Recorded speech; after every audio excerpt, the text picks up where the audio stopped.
sablonan lipatan atas dan bawahnya bertemu seperti ini, itu biasanya lengket teman-teman semua. Dan ketika kita lepas itu sablonnya udah terlepas dari baju gitu.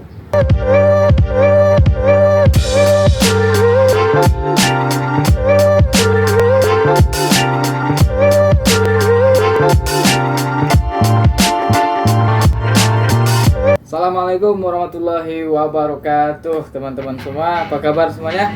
Semoga selalu sehat dan juga aktivitasnya lancar. Nah teman-teman semua, pada kesempatan kali ini kita akan menjawab request dari teman-teman kita yang bertanya terkait perbedaan sablon DTF dan Polyflex, termasuk juga kelemahan dan kekurangannya masing-masing. Sebelum lanjut teman-teman semua, seperti biasa jangan lupa untuk like, share, dan tentunya subscribe nih yang bagi yang belum subscribe channel kita, agar kita juga terus semangat ya berbagi ilmu, berbagi pengetahuan terkait desain, sablon, dan dunia printing lainnya. Nah teman-teman semua, sekarang kita coba akan membahas dari ciri-ciri dulu ya sablon DTF dan Polyflex. Sekarang saya di sini ada dua kaos nih, yang masing-masing satu sablon DTF yang ini yang di tangan kiri saya, dan ini sablon Polyflex. Nah kita bahas dulu dari sablon Polyflex teman-teman semua. Ciri-cirinya, yang pertama itu dia timbul ya, timbul kalau diraba pakai tangan, nah, itu terasa dia timbul, tidak rata dengan baju. Nah, itu teman-teman semua ciri-ciri yang pertama. Dan yang kedua yaitu biasanya warnanya mutlak, jadi warnanya itu mutlak dan tidak ada gradasi warna. Itu untuk ciri-ciri yang tampak yang sangat jelas dari sablon Polyflex. Yang ketiga, dia itu menggunakan bahan seperti ini teman-teman semua, bahan Polyflex. Kali ini Polyflex PVC, jadi warnanya itu mutlak satu warna, ada biru, merah, hitam, putih, dan sebagainya. Jadi dia itu warnanya mutlak, tidak ada gradasi warna. Kita lanjut ke yang kedua teman-teman semua, itu ciri-ciri dari sablon DTF. Sebenarnya sablon DTF ini juga bisa ya menyablon seperti ini, karena sablon DTF ini bisa satu warna, bisa banyak warna, bisa full color dan gradasi warna. Nah itu ciri-ciri yang sangat tampak ya ketika kita lihat dua buah sablon, itu ciri-ciri yang sangat jelas perbedaan antara sablon DTF dan Polyflex. Kalau dia ada banyak warna, full color ya, ada gradasi warna, itu udah jelas sablonnya pada umumnya adalah DTF. Itu ciri yang pertama. Ciri yang kedua dari sablon DTF ini, yaitu bisa dikatakan rata ya teman-teman, rata dengan baju, hampir tidak ada yang timbul gitu. Cuman dia karena di sini agak lentur sedikit, ini terasa bedanya antara yang sablon ini yang kaos gitu. Tapi kalau diraba seperti ini dia sama rata gitu, hampir sama rata, karena dia lebih tipis daripada Polyflex. Dan itu teman-teman semua ciri-ciri dari sablon Polyflex dan DTF. Nah teman-teman semua, selanjutnya kita membahas terkait kelemahan dan juga kelebihan dari masing-masing sablon, baik itu DTF dan juga Polyflex. Nah teman-teman semua, yang pertama kita bahas kelebihan dari sablon Polyflex. Nah yang pertama, untuk sablon Polyflex ini contoh ya, untuk nomor punggung bola dan juga nama atau hal-hal yang simpel itu tidak perlu pakai mesin sama sekali teman-teman semua. Bisa pakai pisau cutter aja semuanya, pisau gitu ya, digambarkan dulu baru dipotong gitu. Setelah itu tidak juga perlu mesin press, bisa langsung pakai setrika aja gitu, pakai setrika. Jadi itu kelebihan yang pertama dari Polyflex, tidak memerlukan mesin yang mahal-mahal. Kita aja teman-teman udah cukup untuk membuat sablon dari sablon Polyflex. Yang kedua, dari segi total kebutuhan seluruhnya ya, keseluruhan modal awal nih sablon Polyflex dan DTF dan manual, Polyflex bisa dikatakan cukup murah, karena dia mesinnya pada umumnya orang menggunakan mesin cutting teman-teman semua, cutting seperti ini, dan juga mesin press. Nah, namun juga bisa tanpa mesin cutting dan mesin press seperti yang saya jelaskan tadi. Itu contoh untuk nama pemain bola, baju bola ya, dan juga nomor punggung. Nah selanjutnya kelebihan dari sablon Polyflex ini, jelas teman-teman.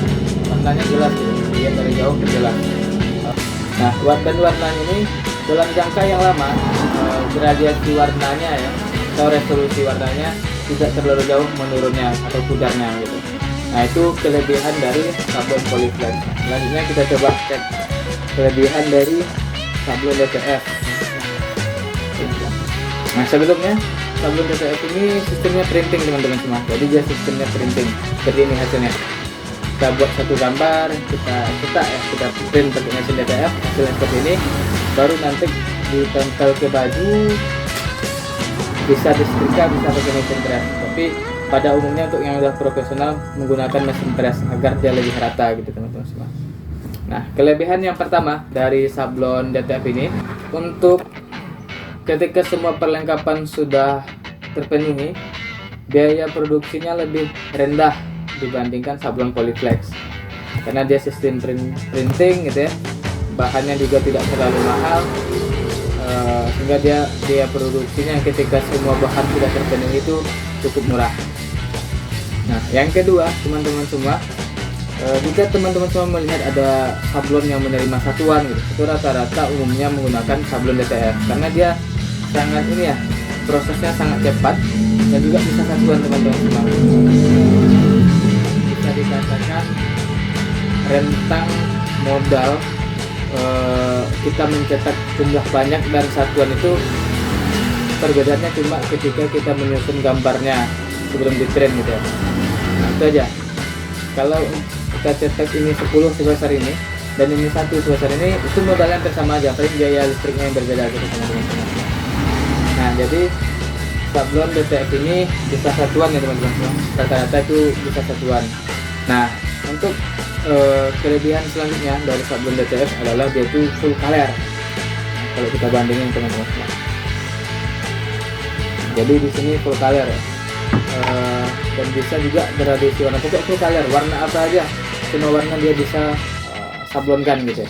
Foto kita sendiri di mana wajah kita ada gradasi warnanya ya, yang bagian agak gelap atau terang gitu ya, itu persis seperti foto yang kita tempel di baju gitu. Itu kelebihan dari sablon DTF, yaitu full color teman-teman.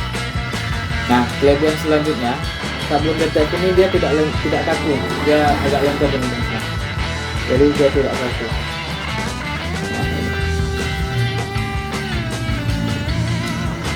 Dan kalau kita lihat di sini ya, hasil cetakan DTF-nya, kalau kita lihat ini juga tidak terlalu tebal ya, jadi agak tipis, sehingga ketika dia di press ke baju hasilnya lebih lentur gitu teman-teman, tidak terlalu kaku. Berbeda dengan sablon manual, itu rata-rata umumnya sangat kaku ya, dibandingkan dengan sablon DTF. Nah, selanjutnya kekurangan nih.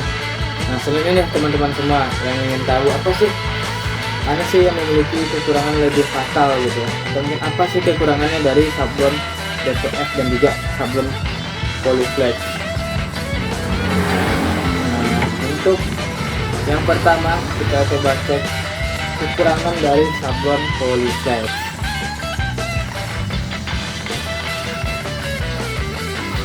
Yang pertama teman-teman semua, ini kalau kita setrika listrik atau mungkin setrika yang manual, dia itu bisa lepas teman-teman, bisa lepas, bisa mengerut juga. Dan kalau nanti tidak lepas, ketika kita lipat ya, baju kita lipat tuh, terus ditempel gini ya, sablonan lipatan atas ke bawahnya bertemu seperti ini, itu biasanya lengket teman-teman semua. Dan ketika kita lepas, itu sablonnya udah terlepas dari baju gitu. Itu kekurangan yang pertama dari sablon Polyflex. Nah, kekurangan yang keduanya, tidak bisa gradasi warna, tidak full color, atau warnanya sangat terbatas. Jadi warna itu mutlak gitu ya. Contohnya di sini hitam, bisa nanti kita tambah warna hijau, merah dan sebagainya bisa gitu. Cuman pengerjaannya agak lama dan juga gradasi warnanya tidak ada, jadi warnanya itu mutlak.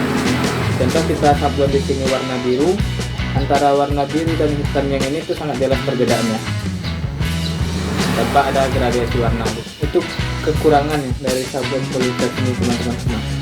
Dan yang kedua, sablon DTF kekurangannya, yang pertama itu teman-teman semua, mesin cetaknya sangat mahal nih kalau sablon DTF teman-teman semua. DTF itu ada dua jenis mesin, yang pada umumnya lebar area printnya itu cetak motifnya itu 30 cm dan juga 58 cm atau 60 cm gitu. Nah, masing-masing harganya itu di atas 100 juta untuk mesinnya aja teman-teman semua, belum mesin press, belum nanti ketika kita produksi butuh tinta dan sebagainya, itu nambah lagi biayanya. Jadi biaya kebutuhan awalnya cukup mahal gitu. Nah, sebenarnya kekurangannya teman-teman semua dalam jangka waktu yang panjang ya, contohnya 1 tahun 2 tahun dia akan agak retak gitu. Ada retak, ada yang mulai menggelupas gitu teman-teman, karena dia kan tadi bahannya tipis nih teman-teman. Jadi kemungkinan retaknya itu cukup besar dalam jangka waktu yang panjang. Nah, yang ketiga nih, ini untuk yang memproduksi atau menyablon gitu, untuk usaha sablon. Kekurangannya nih, contohnya seperti ini sebenarnya baju yang salah teman-teman semua, baju yang salah. Sebenarnya sablonan ini akan saya sablon di depan ini, bagian depan baju. Namun karena salah ya saya biarkan aja gitu, minimal bisa dipakai untuk sehari-hari gitu, yang tidak keluar gitu, yang dipakai di tempat kerja aja atau di rumah aja gitu. Karena apa? Ketika dia salah cetak maka susah untuk melepaskannya teman-teman semua. Jadi sablon DTF ini kalau kita salah cetak itu sangat susah melepaskannya. Kalau kita paksakan itu biasanya baju yang rusak gitu teman-teman. Nah, dia ketika salah susah dilepaskan, namun dalam jangka waktu yang lama, contohnya 1 tahun 2 tahun dia akan retak gitu. Itu kekurangan dari sablon DTF. Oke teman-teman semua, itu saja pembahasan kita terkait kelebihan, kekurangan dan juga ciri-ciri dari sablon DTF dan sablon Polyflex. Nah, itu saja teman-teman semua. Barangkali nih ada yang punya usaha sablon juga yang melihat gitu, yang udah pro ya teman-teman, yang udah pro dan sebagainya gitu. Yang barangkali kita sama-sama tahu masih banyak lagi sebenarnya kekurangan dan kelebihan dari masing-masing jenis sablon ini. Cuman hal dasar yang perlu kita ketahui ketika ingin membuka usaha sablon atau ingin menyablon baju ya, itu adalah hal dasar yang perlu kita ketahui, perbedaan antara sablon Polyflex dan juga sablon DTF. Nah, itu saja teman-teman semua, terima kasih. Jangan lupa untuk subscribe channel kita dan juga bagikan kepada yang lain. Mudah-mudahan, mana tahu ya ada teman-teman yang lain yang juga bertanya atau ingin membuka usaha sablon Polyflex dan DTF. Komen aja nih di apa kita, di konten kita. Setelah di-share gitu ya, juga komen di bawah juga bisa, mau request konten apa terkait sablon dan sebagainya, akan kita coba berikan informasi sebaik-baiknya gitu. Oke, itu saja teman-teman semua. Sekian, assalamualaikum warahmatullahi wabarakatuh.